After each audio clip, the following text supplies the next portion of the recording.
And we are back here on FOX59 tonight in the studio with the founder of Groom and Glam, Shanel Poole, who, if you watched on our first half of the show, talked about the early story of Shanel Poole. And now as we come back, we're going to continue because when you left us, Shanel, we talked about the moment that you realized being in the girls' school and living in a car was not the life you wanted to have.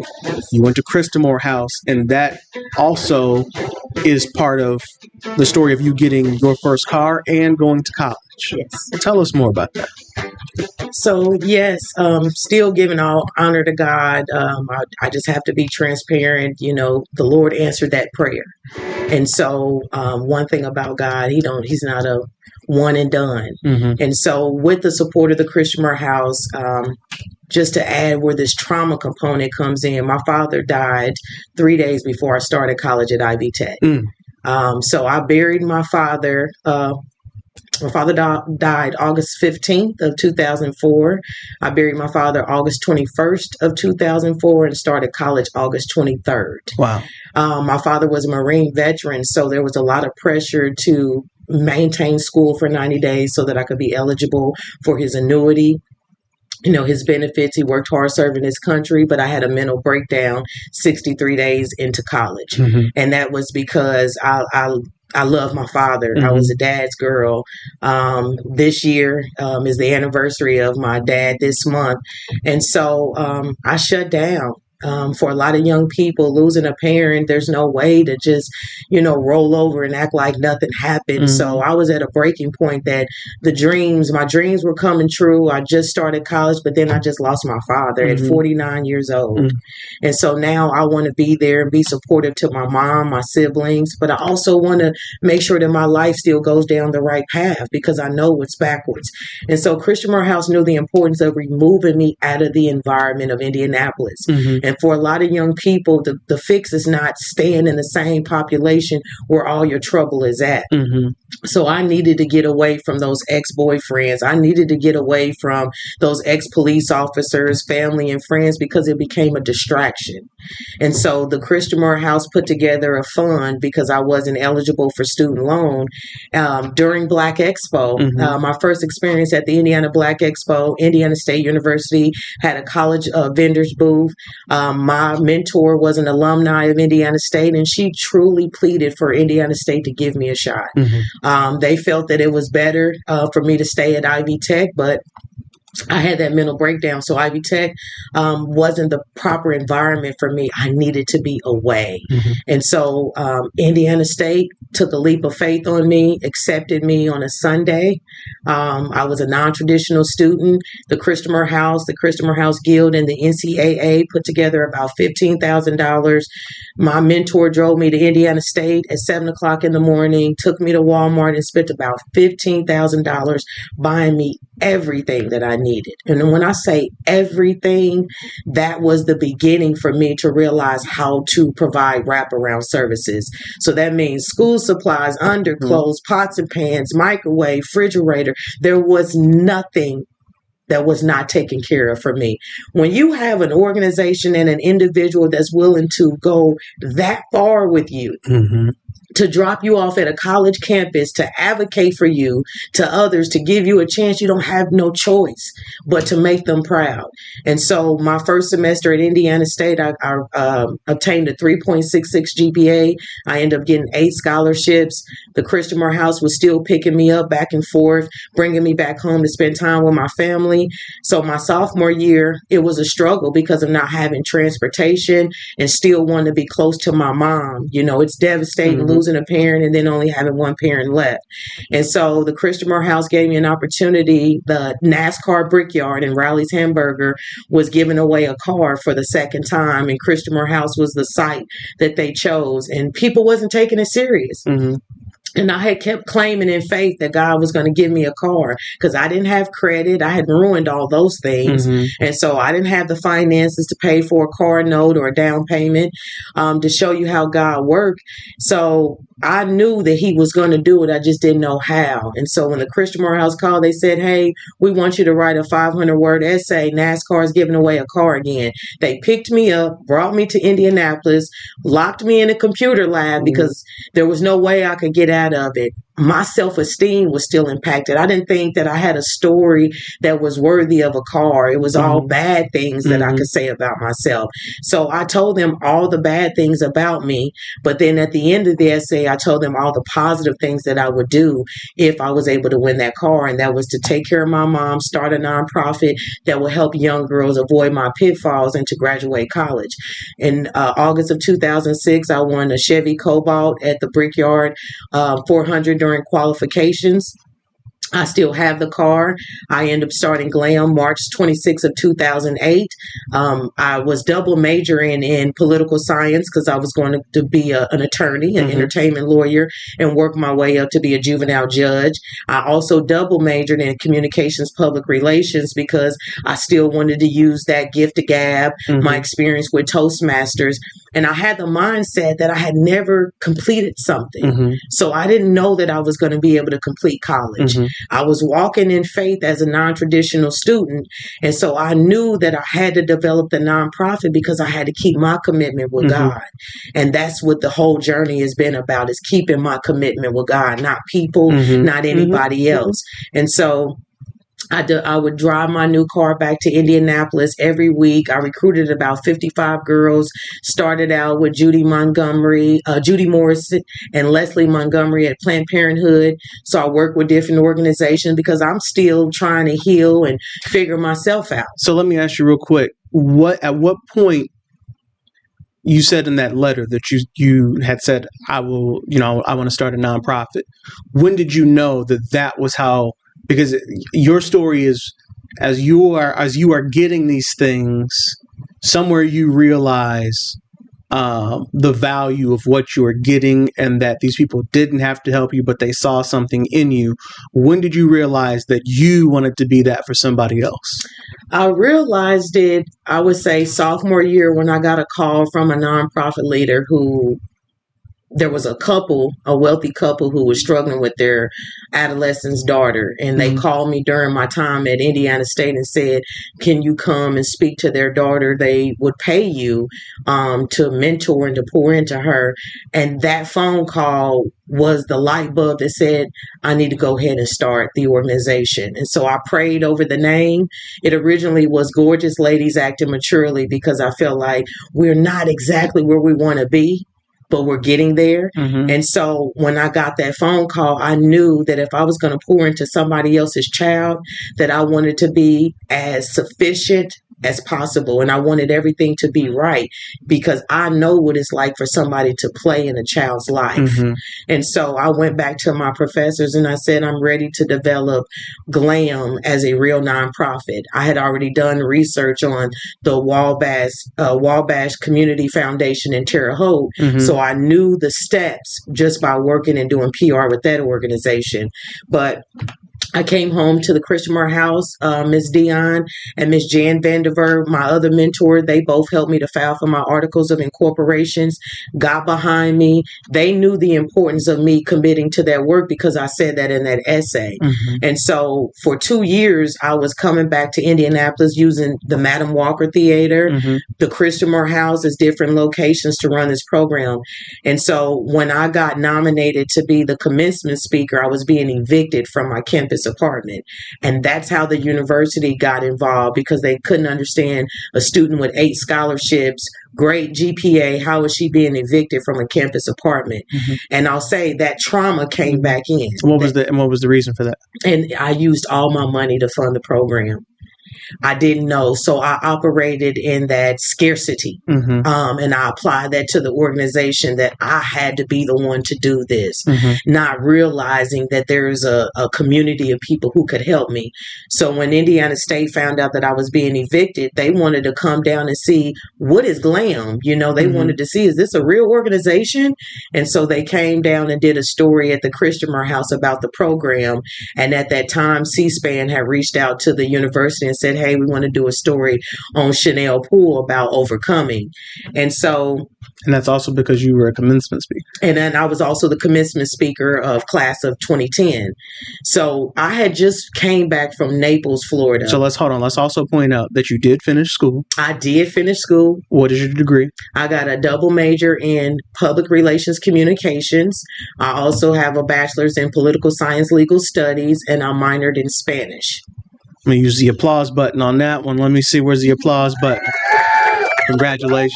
Thank you. So I want to point out something that I know just from working with you, that when you were graduating, you were putting your own money into that. And that's what you do at the beginning. But you're still doing that. And one of the things that we've talked about is you got to stop doing that. So we want to continue to tell this story so other people know that your program is worth investing in, because you are changing lives. So let's talk so we don't run out of time. You are now doing it. That's how you started. That was the light bulb. You've been now running this organization since 2025, an organization you started in 2008. Yes. What are some of the impacts that you are doing right now that guys and girls in Indianapolis are benefiting from? You've done everything in the past couple of years. We had Shaq come in because you were hosting a fundraiser, and you learned some lessons about fundraisers and the different processes of how everything works. But what I learned about you, and what I want other people to know, is that you are doing this work for GLAM, and you are still driving your '06 Chevy. Yes. And I know of nonprofit leaders in town, to each their own, but are driving around in Bentleys and Mercedes and all kinds of things. And I point that out not to say that they don't deserve it, but because I think you deserve that too. Thank you. For the work that you've put in. Because with the degrees that you have, you should be in one of those cars. Thank you. Okay? So you've earned that. But I want people to realize that instead of driving that, you are driving your '06 Chevy because you put all your time and effort into these girls and guys at GLAM and GROOM. Absolutely. So what is it that I see, that I know about GROOM and GLAM that people don't? Well, first, that's out of 17 years, GLAM and GROOM is one of the first nonprofit organization that is a 2-year commitment-based organization. And what that means is for 2 years, we are taking young people as early as 8 years old, and we are walking alongside them, providing them with self-esteem support, academic development through our evidence-based curriculum that has been tried and tested and proved. We are providing wraparound services to these young people and mentorship. What that looks like is that we take individually boys and girls, and we find out what their needs are, and we find out what their strengths are, and we provide the services that they need. You just mentioned Shaquille O'Neal. Well, we brought Shaquille O'Neal because, one, we wanted to recognize and celebrate the NBA All-Star hosted in Indianapolis, but the work that he's doing, and we wanted to give our young men the opportunity to touch, feel, and experience someone they look up to as an icon. We want our kids to realize that they're not farly removed. Anything that they aspire to be and to do, we are going to provide those services. We've served over 1,000 girls. We probably have over 70 babies that we have truly helped to graduate from college without the financial burdens. We have young women in our program that are now doctors and pediatricians. We help them to get their not only bachelor's degrees, but MBAs. We just completed a workshop last Saturday with Central Library and Black Literature Culture Center, where we taught 16 of our folks how to start a for-profit or nonprofit. Mhm. So the same work and support that I was given by Mhm. my individual mentor, I'm now doing that for the masses, free of charge. So, well, as we talked about, nothing is free, Shanel. I got this frame up of Shaq when he was at the event, and you standing next to Shaq. Shaq, by the way, is a very large person. But I had the honor of introducing Shaq, so that was cool. But what I also want people to understand, and every time we bring, and I learned this really from watching what you did. I run a business, so I know that nothing is free. But nonprofits, so much of what they do is for free. The service you're trying to provide, the event you're hosting, the thing that the girls and guys are getting is free. But it is still a cost to you. Absolutely. To make it happen. And a lot of it still is coming out of Shanel Poole's own pocket. But then there's even events, like when you had Shaq, the point of the event is not to say, look, we're so cool that we have Shaq coming by to see us. Right. The event is literally like, I am having a fundraiser that if you pay to get inside this fundraiser, That's right. you get to meet Shaq, and then in turn, I get to use that money to help these girls and guys. That's exactly it. That is your goal. That's what you were trying to do, and you did that. But you learned along the way that ain't nobody cutting you a break for what you're trying to do. Yes. And that it's hard. It is. And so when you have people, these other organizations who have lots of staff members and lots of board members and full-time staff and part-time staff, and on top of their volunteers, it's a whole lot easier. Yes. But you achieved this frame by yourself. And that's not, I don't say that just to pat you on the back, like, look what Shanel did. I'm saying, I'm trying to point out that she did this by herself, and she needs help from other people so that it is not this hard to do what it is that you do. And I really want people to understand that about what it is that you do, because I've witnessed it firsthand now. Absolutely. How can people, if they're like, okay, Cam, I've heard enough. How can I help this lady? What do you want me to do? How can they do that? Well, first they can start by just making a donation that is feasible for them at our website at www.glamindy.org. That's one of many ways. We also just purchased a brand new facility at 2034 North Capitol, which is the Indiana Federation of Color Women's Clubhouse, with the support of IU Health Foundation. We received a $300,000 grant to have a permanent facility. So we're asking the community and our audience members to purchase a legacy brick. And that legacy brick gives us an opportunity to tell your story for your family, for your business to be recognized on this multi-million-dollar African-American last historic site. And so $1,000 donation will provide a family member or a company a legacy brick. We also have the GLAM curriculum workbook that is now published on Amazon.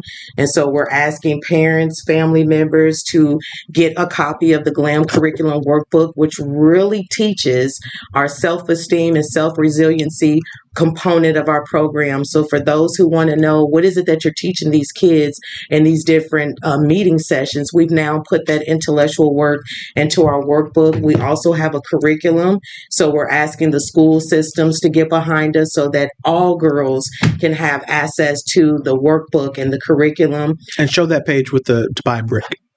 Yes, so our legacy brick will be downtown Indianapolis, the Indiana Federation of Color Women historic site. You can purchase a $1,000 legacy brick customized, whether it's your family name, your business, a loved one, and these bricks will help to rebuild the facility, which is about 7,000 square feet. It's going to be a respite care facility, free 24-hour trauma care. It will include a cafe, It will have computer rooms, a 3-story multi-purpose venue hall with a 360 rooftop. So this is a venue that people can use for weddings, events, workshops, but it's also a permanent safe haven for our youth.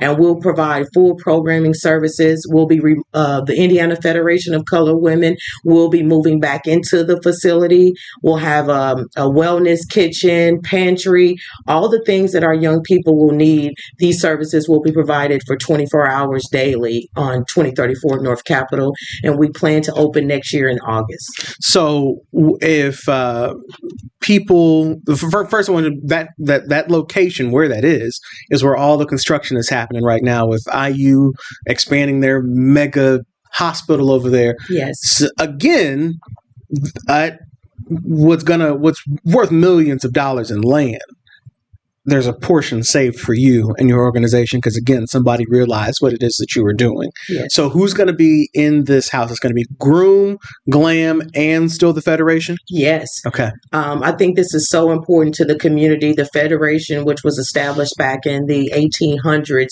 was a nonprofit and is a nonprofit designed to teach civic engagement, leadership, financial literacy to women 18 and up. So it isn't a blessing that a 100-year-old organization seen fit to sell their property to GLAM, an organization that is replicating the same work.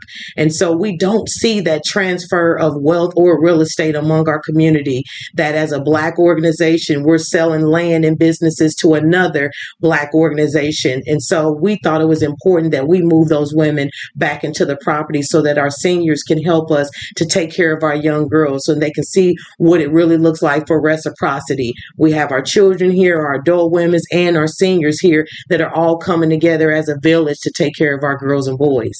We're looking to partner and talk with Gleaners, DCS, so that they can have a site to send young girls for temporary housing. As a partner, IU Health will be some of our practitioners that'll be working into the space. We're looking to talk to Indiana State and some of the university partners to teach some of their graduate programs and some of our multi-purpose sublease spaces that we have.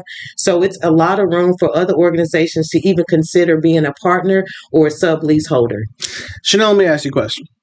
You have that very fancy degree, but correct me if I'm wrong, GLAM and GROOM is your full-time job. It is. Why, and I know other people have asked you this, why and when will you take some more time for Shanel? Good question. I honestly, it's a faith walk. GLAM saved my life. I would not have the education that I have. I have a master's in philanthropy from IUPUI School of Philanthropy. I'm currently getting my doctorate at Judson University in Elgin, Illinois. All of these things have blessed me because of the servant leader that I am and the work that I do for GLAM. And because I don't have any children of my own right now, I feel like these are my babies.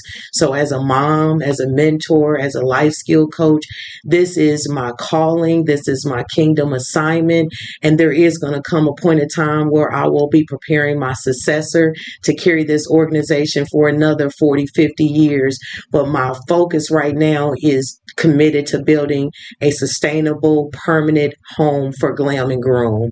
And once that's done, I will be honored to pass the torch to the next upcoming leader to carry the organization where it needs to be. My prayer is that I will be able to travel and establish pilot programs, hopefully get married and have children of my own, and sit back and reap the fruits of my labor. Because at 42, I know God is preparing me for a season of rest and restoration. It's coming sooner than I think, but I have to be faithful in the work and make sure that I finish out the assignment. Because I still think you still feel as if you owe. That is true. I think I feel that way, and this is just in transparency, is because I don't feel that GLAM or me gets the support that we need. Mm-hmm. And I feel that we're still forced to have to prove why we're deserving of this philanthropic support. And I think people have not taken the time to really understand who I am and what I'm called to do. So they look from the outside and may assume that I have it all together, that I have all the money in the world. And that's just really, that's unfortunate because most of us that are called to do kingdom work, we lack a lot. We don't have what everybody think we should have. And we do spend a lot of lonely nights. Being a mentor, being a coach is a sacrifice. It's a personal life sacrifice. So there's not a lot of things that I can do as a 40-year-old woman because I have to worry about being there and being present and being a proper role model for my kids. So it's sad because I will hope the story and what I've been through can inspire others to come together and support one another. But at the end of the day, when I think about who's called me to this work, I feel like God is going to give me the reward that I need in due time and in due season. I believe that is coming as well.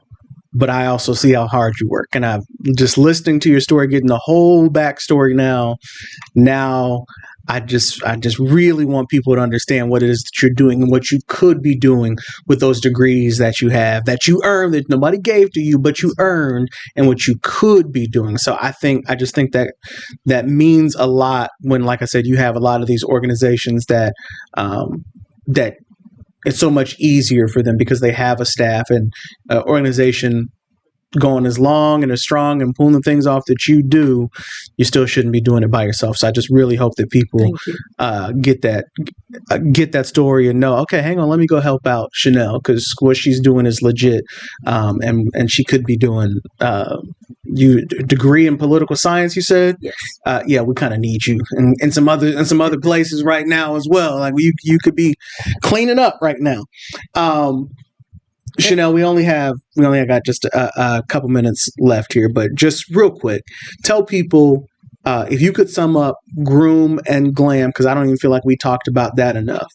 If you could sum it up in 2 or 3 sentences, what are these organizations? GLAM is exactly what it stands for. It is guidance, life skills, and mentoring to our young women, to all girls, giving them the self-esteem tools that they need, preparing them for academic excellence, teaching them how to be professionals in this world, and also just supporting them as a being, making sure that we provide the support for their mental health, the overall body, mind, body, and soul. And GROOM is a replica of that. When you think of Boys and Girls Club, Jack and Jill, GLAM and GROOM is exactly those organizations, predominantly for our urban youth.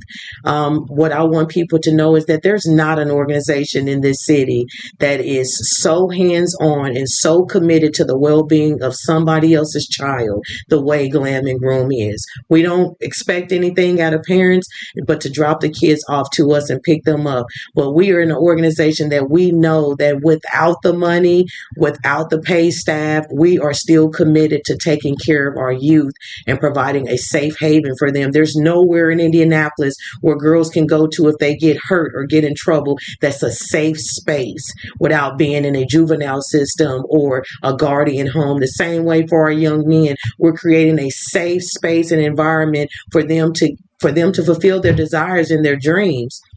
And this is no cost to parents. Yes, it's a nonprofit. Yes, we need you to donate anything, time, talent, or treasure. More importantly, just know that this organization is not about Shanel. It's about our kids. So the more we keep talking about losing our children to gun violence, our girls being trafficked, this is an organization of 17 years that's just asking you to support us by bringing your children to us and find ways that your company, your household, or your community can support us financially so that we can continue to provide free services to your children.